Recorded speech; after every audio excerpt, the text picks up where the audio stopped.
आज के डिजिटल युग में सोशल मीडिया एक तरफ जहां लोगों को जोड़ने, विचार साझा करने और दुनिया को दिखाने का नज़रिया देते हैं, वही दूसरे और यह देश के सुरक्षा, सांस्कृतिक और एकता के लिए एक बड़ा खतरा भी बना चुके हैं।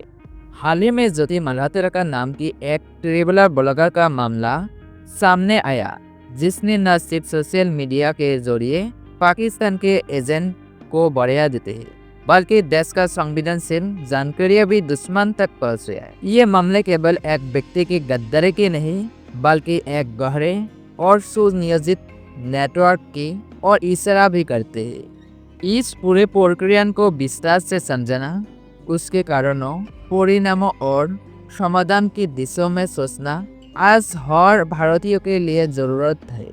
ज्योति मल्होत्रा कौन थी? ज्योति मल्होत्रा हरियाणा की एक ट्रेवलर ब्लॉगर थी, जिसके यूट्यूब और इंस्टाग्राम पर लाखों फॉलोअर थे। उसके प्रोफाइल में पाकिस्तान के प्रति आकर्षण के साफ नजर आते थे। लाहौर के गोलियां, पाकिस्तानी के व्यंजन, वहाँ की संस्कृति, वहाँ के लोग, सब कुछ उसके कंटेंट की हिस्सा था। देखने में मासूम, बातों में मिठासा, लेकिन दिल में देशद्रोही का जौहर। ये भारत की बेटियां बनकर सोशल मीडिया पर मुस्कुराती थी, लेकिन असल में पाकिस्तान की खुफिया एजेंसी ISI के लिए काम करती थी। ज्योति के पाकिस्तान में संबोधन की शुरुआत हुई 2023 में, जब वो पाकिस्तान गई।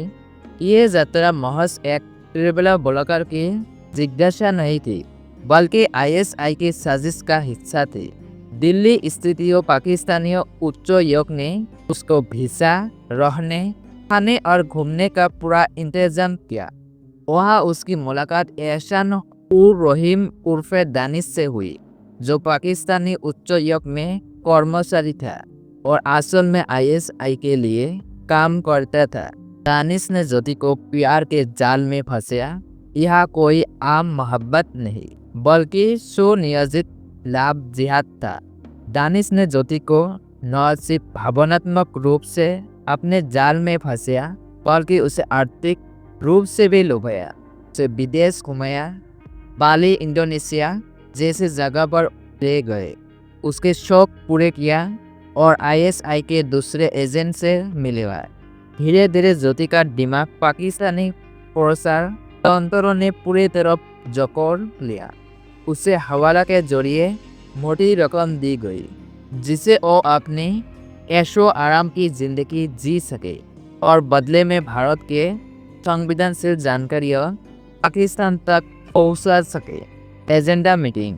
ज्योति के ब्लॉगर और सोशल मीडिया का पोस्ट दिखने में ट्रेवलर डायरी लगती थी, लेकिन असल में वो ISI के पोस्टर का हथियार थे। चुप लाहौर, पाकिस्तानी खाना, पाकिस्तानी मेहमानबाजी जैसे पोस्ट के जरिए वो भारत के युवाओं के दिमाग में पाकिस्तान के लिए सपोर्ट कार्नर पैदा कर रही थी। वो अमन की आशा, शांति, संवाद जैसे शब्दों के पीछे छिपकर पाकिस्तान के एजेंट को फैला रही थी। ज्योति ने सिर्फ प्रसार तक खुद की सीमित नहीं रहा, बल्कि दिल्ली में रहते हुए भारतीय सेना से जुड़ी संवेदनशील जानकारियाँ, उन ठिकाना का तस्वीरों, डेटा और अन्य महत्वपूर्ण सूचना का व्हाट्सएप, टेलीग्राम, स्नैपचैट जैसे दैनिक रॉकेट प्लेटफॉर्म के जरिए दानिश और अन्य पाकिस्तानी एजेंट तक पहुँचाए।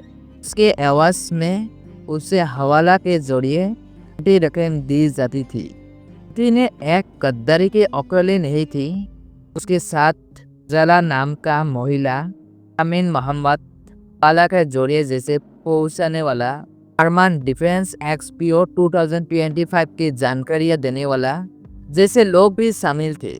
ये एक संगठित नेटवर्क था, जिसमें सोशल मीडिया, वाला, हनी ट्रैप, ब्रेन वॉशिंग जैसे तकनीकों का इस्तेमाल की जाती हुई थी।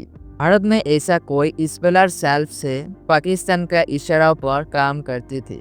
कोई बार ये लोग आम नागरिक, ब्लॉगर, पत्रकार, यहाँ तक कि बड़े बड़े सेलिब्रिटी भी हो सकते थे। ये लोग भारत का सुविधाओं के लेते हैं, वहाँ का सांस्कृतिक में रहते थे, लेकिन पाकिस्तान के पक्षों में बोलते थे, प्रचार करते हैं और देश की जड़ों को खोखला करते हैं। ISI ने ज्योति को हवाला चैनल के जरिए मोटा रकम दी। इसके लाजवाब विदेशी यात्राओं, ऐशो आराम की जिंदगी सब पैसे का लालच का नतीजा था। दानिश ने लाभ जिहाद के चाल चलकर ज्योति को फंसाया, वर्णात्मक शिकार बनाया के नाम पर देशद्रोही करवाना। ये ISI की पुरानी रणनीति है। अमन की आशा, पीस इन्वेस्ट, कल्चर एक्सचेंज जैसे कार्यक्रम के लिए लोगों को ब्रेन वॉश किया जाते हैं कि पाकिस्तान एक शांतिप्रिय सांस्कृतिक देश है। असल में ये सब एक साजिश है। आर्थिक और सामाजिक रूप में कमजोर लोग अवसर ऐसे नेटवर्क का आसान शिकार बनते हैं। उन्हें पैसों, प्यार या सहानुभूति के नाम पर फंस जाते हैं। सामाजिक एकता पर हमला, ऐसे गद्दार देशों को सामाजिक एकता को तोड़ने हैं, युवाओं को दिमाग का भ्रम पैदा करते हैं और सांप्रदायिक अशुद्धता को बढ़ाया देते हैं। आर्थिक स्थिरता का खतरा, हवाला के जरिए पैसे देश में आते हैं से आतंकवाद, जासूसी और देशद्रोही को बढ़ावा मिलते हैं।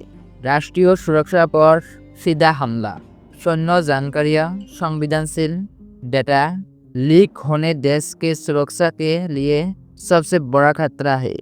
यह सिर्फ जासूसी नहीं बल्कि खुला युद्ध है। समाधान, कैसे बचे, कैसे लड़े। सोशल मीडिया पर सतर्कता और संदिग्ध ब्लॉगर, इन्फ्लुएंसर, सेलिब्रिटी का गतिविधियों का पर नजर रखें। पाकिस्तानियों का सपोर्ट कंटेंट को प्रमोट करने वाला का जांच करें। सोशल मीडिया का प्लेटफॉर्म पर निगरानी बढ़ाएं। संदिग्ध अकाउंट पर रिपोर्ट करें। युवक में जागरूकता, युवक को समझाए कि पाकिस्तानी को पोस्ट इमेज एक साजिश है। उम्र की आशा, फेक पोस्ट का इन्वेस्ट, लाभ जिहाद जैसे जालों से बचे। देशभक्ति, नीतिकता और जागरूकता की शिक्षा दे।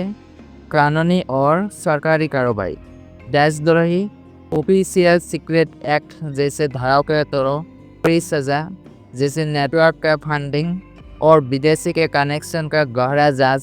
संदिग्धों का संगठनों, NGO, इस इन्वेस्ट को फंडिंग की जांच, सुरक्षा एजेंट का डेटा एनालिस्ट को और साइबर इंटेलिजेंस को बढ़ाए। समाज की भूमिका, अपने आसपास के जागरूकता का फैलाए। संदिग्धों का गतिविधियों का सूचना पुलिस या सुरक्षा एजेंसियों को दे। सामाजिक एकता और देशभक्ति का मजबूत करे। ज्योति मल्होत्रा का मामला हमें ये सिखाते हैं कि देश के दुश्मन सीमा पर नहीं, घर के भीतर भी छिपा हो सकते हैं। सोशल मीडिया के जरिए युवाओं को दिमाग में जहर करना, देश के संवेदनशील जानकारी को लीक करना, ये सब आधुनिक जंग के नए हथियार है। भारत को ऐसे गद्दारी को पहचानना, बेनकाब करना और सख्त सजा देने का जरूरत है। हर भारतीय को सतर्क रखना होगा।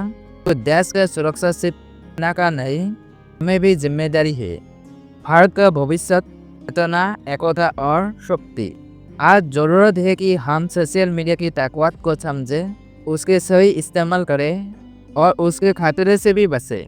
देशद्रोहियों को दिमाग की तरह तौर से उजाड़ कर फेंकना होगा। कानून की शक्ति से लागू करना होगा। युवाओं को देशभक्ति, नीतिकता और जागरूकता का शिक्षा देना होगा। हर भारतीय को समझना होगा कि देश के खिलाफ काम करने वाला, चाहे वो कितने भी मासूम दिखे, असल में देश के सबसे बड़ा दुश्मन है। हमें अपने घर, समाज और देश के सुरक्षित रखने के लिए सतर्क, जागरूकता और एकजुट रखना होगा। जय हिंद, जय भारत।